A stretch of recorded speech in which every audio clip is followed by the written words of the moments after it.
அட என்னப்பா இது 5 கப் வின் பண்ண மும்பை இந்தியன்ஸ் சிஎஸ்கே மாதிரி அடுத்தடுத்த மேட்ச்ல கம்பேக் கொடுப்பாங்கன்னு பார்த்தா இன்னைக்கு பஞ்சாப் கூட ரொம்ப மோசமா தோத்து போயிட்டாங்க. இப்படி வந்து சொல்ற மாதிரி தாங்க இன்னைக்கு மேட்ச் வந்து இருந்துச்சு. இன்னைக்கு மும்பைக்கும் பஞ்சாப்க்கும் நடந்த மேட்ச்ல பஞ்சாப் டாஸ் வின் பண்ணி ஃபர்ஸ்ட் பவுலிங் வந்து சூஸ் பண்ணாங்க.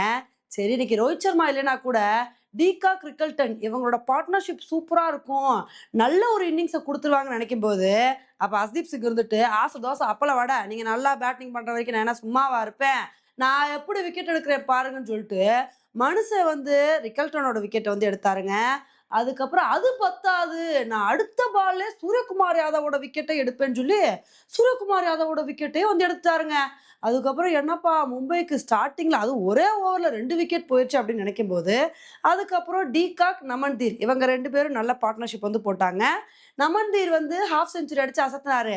அப்படியே அவரோட இன்னிங்ஸ் கண்டினியூ ஆகுன்னு நினைக்கும் போது அவரும் ஒரு கட்டத்துல வந்து அவுட் ஆயிட்டாரு.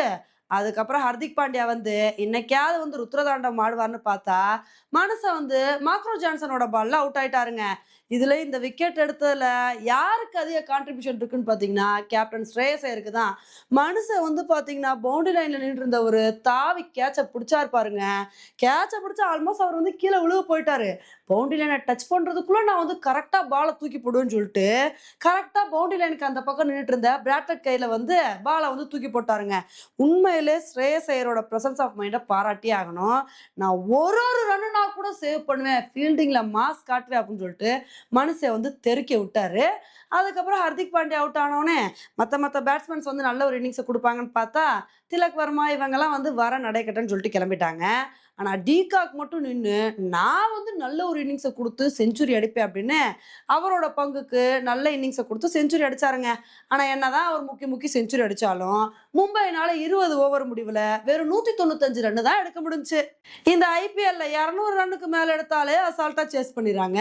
இதில் 195 ரன்னை வச்சு என்னதான் பண்ண போகிறாங்களோ.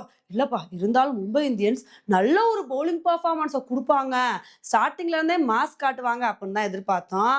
அதுக்கு தகுந்தாப்புல வந்து பார்த்தீங்கன்னா கசன்ஃபர் வந்து பிரியான் சாரியா விக்கெட்டை வந்து எடுத்தாரு. அதுக்கப்புறம் அதோட நிறுத்தாம அடுத்த ஓவர்லேயே கனாலியோட விக்கெட்டையும் வந்து எடுத்தாரு.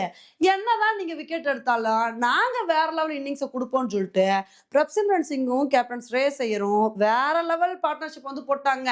2 பேருமே நாங்கள் ஹாஃப் செஞ்சுரி அடிச்சு அசத்துவோம்னு சொல்லிட்டு ஒரு சூப்பரான இன்னிங்ஸை கொடுத்து ஹாஃப் செஞ்சுரி அடிச்சு அசத்தி போட்டாங்க. அதுக்கப்புறம் இவங்களோட பார்ட்னர்ஷிப்ல மேட்ச் முடியும்னு நினைக்கும் போது ஒரு கட்டத்தில் கடைசியில் ஸ்ரேயஸ் ஐயர் வந்து அவுட் ஆயிட்டாரு.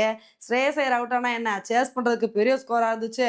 இதை வந்து பஞ்சாப் கிங்ஸ் அசால்ட்டா 17வது ஓவர்ல 7 விக்கெட் வித்தியாசத்துல வந்து சேஸ் பண்ணி வின் பண்ணிட்டாங்க. உண்மையிலே இந்த சீசன்ல மும்பையோட நிலைமையை நினைக்கும் போது ரொம்ப கஷ்டமா இருக்குங்க. ஏன்னா மும்பையை பொறுத்த வரைக்கும் எப்பயுமே ஃபர்ஸ்ட் மேட்ச் தோப்பாங்க, அதுக்கப்புறம் எல்லா மேட்சும் ஜெயிப்பாங்க. இந்த தடவை ஃபர்ஸ்ட் மேட்சை ஜெயிச்சுட்டு அதுக்கப்புறம் எல்லா மேட்சும் தோத்துக்கிட்டே வந்திருக்காங்க. இந்த ஐபிஎல் சீசனு எப்படி ஆயிடுச்சுன்னு பார்த்தீங்களா? 5 கப்பு வின் பண்ண மும்பை சிஎஸ்கேவும் கம்முன்னு இருக்க மாதிரியும், கப்பே வின் பண்ணாத பஞ்சாப் இவங்கெல்லாம் வந்து ஜம்முன்னு இருந்துகிட்டு இருக்காங்க.